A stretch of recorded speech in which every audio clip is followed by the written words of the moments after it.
Welcome to the deep dive. You've sent us a really interesting piece this time.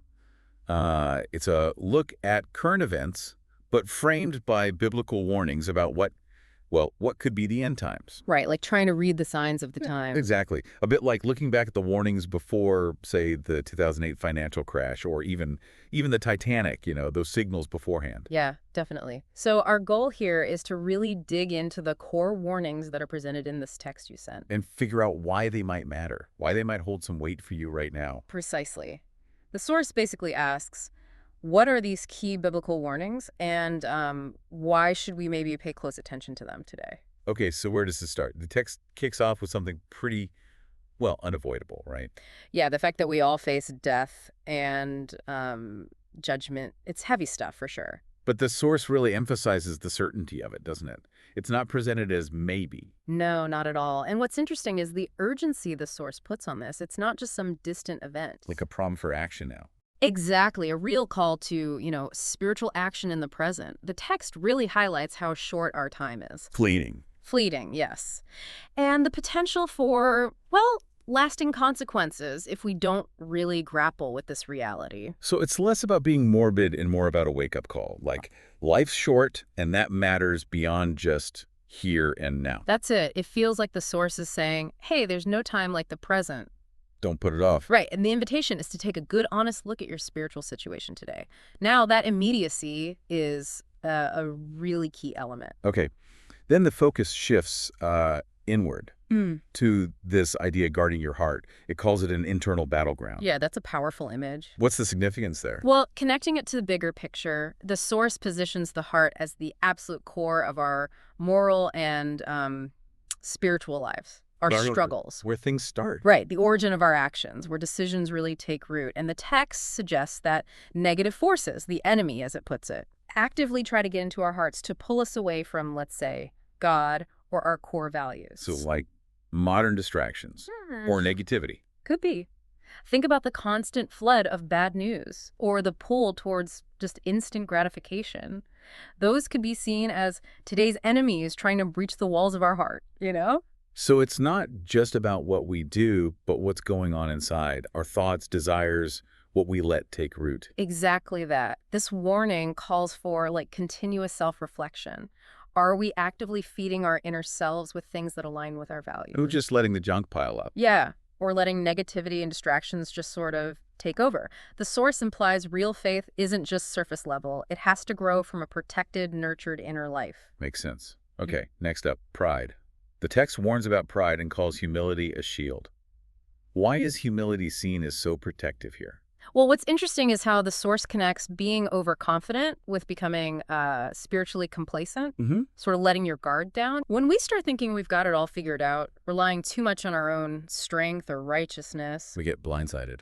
potentially, yeah, we can become blind to our own weaknesses or vulnerabilities. The text actually points to a verse, 1 Corinthians 10.11. Oh, yeah? It says, "So if you think you are standing firm, be careful that you don't fall." It's that idea that when we feel most secure, that might be when we're actually most at risk. You can see that historically, can't you? People or systems that seemed invincible then suddenly collapse. Exactly. There's a parallel there for our personal spiritual lives, according to the source. It seems almost counterintuitive. You think strength comes from confidence. Right, but the source is pointing to a different kind of strength, one that comes from recognizing our limitations, our need for something beyond ourselves. So less self-reliance. Precisely. The emphasis is on constant reflection, maybe prayer, acknowledging dependence rather than just trusting our own smarts or abilities, keeping things in perspective. Got it. Then the conversation moves to something we all use constantly, words. The power of words. For good or bad. The source really stresses their potential impact. Yeah, it raises a really important point about the responsibility we have when we communicate. It even draws on Proverbs, likening the tongue to a snare, which really highlights its potential to trap, to cause real damage. Wow, a snare. That's strong language. It is. And think about it, misunderstandings, careless words, gossip, they can leave lasting scars on relationships in families, communities. For sure. You see it online all the time, don't you? How quickly things escalate. Absolutely. The long-term impact of just a few carelessly typed words can be huge. It's a sobering thought. We often just fire off words without thinking about their weight. Not just insults, but like subtle negativity, quick judgments.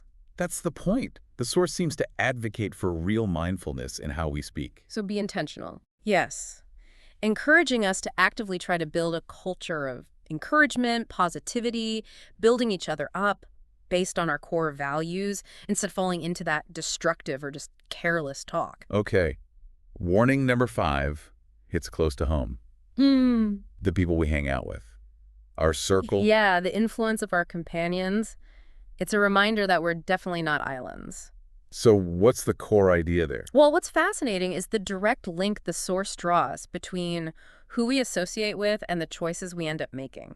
Yeah. It suggests that the people we spend the most time with can really shape our character and our direction in life, for better or worse. Like habits rubbing off on each other. Exactly. Think how easily habits, good or bad, can spread within a friendship group or even a workplace. It's that old saying, right? Show me your friends. And I'll show you who you are. Yeah.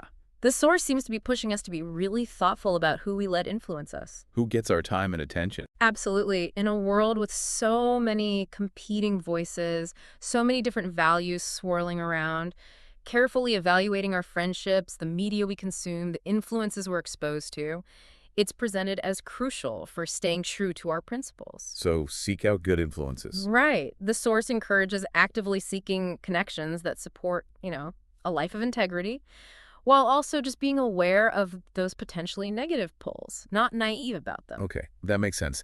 Then the text gets into something pretty serious, this idea of hardened hearts, Hmm. but also the possibility of renewal. Yeah, it's a duality there. What does a hardened heart mean in this context? What might that look like? Well, spiritual hardening, as the source describes it, it's basically a growing resistance, an insensitivity to spiritual truths or maybe to a connection with God or just something bigger than ourselves. Like a barrier. Exactly, a barrier blocking that relationship. Practical signs, maybe growing apathy towards things that used to feel meaningful, or less concern for others, maybe just a cynical dismissal of anything faith-related. I can picture that. And the text cautions that this hardening can lead down a negative path, lead to calamity even. It urges us to really check our own openness. How receptive are we really? But it's not necessarily permanent. You mentioned renewal. That's the crucial part. The source really emphasizes that transformation is possible. The idea that even a heart that's become hard or calloused can be softened and renewed. That's a really powerful message of hope, isn't it? It is. It encourages us to proactively seek that kind of spiritual awakening, to be open to change, to not give up. Right. Okay, finally, the text lands on a pretty intense point. Yeah. Judgment, beginning with believers within the faith community itself. Yeah, that's a sobering one. What's the significance of that? Why start there? Well, it seems to be a strong reminder about authenticity, about living out what you say you believe. Walking the walk. Exactly. The source suggests that just saying you believe isn't enough. It needs to show up in how we love, how we act, how we conduct our lives. So it's a call for self-examination within the church or faith community. A deep call, yeah. It's asking, are we really living up to the standards we claim to hold? Not just pointing fingers outward, but looking inward first. Making sure our actions actually match our words. Precisely. The source encourages individuals to actively embody their faith through love, through service, making sure their lives genuinely reflect their stated beliefs. It highlights that true faith shows itself through consistent action and real care for others, both inside and outside their immediate circle. Okay. So if we try to pull all these threads together, what's the main takeaway? What's the source trying to get across overall? I think the core message is really a call to engage deeply with these warnings. These aren't just abstract ideas. They're meant to be lived. Right. And by doing that, the source suggests we can cultivate lives that are more aware, more intentional in how we act, and more deeply connected to our core values, to God. So thinking about these things seriously is presented as a path towards growth. Personal growth, spiritual maturity, yeah.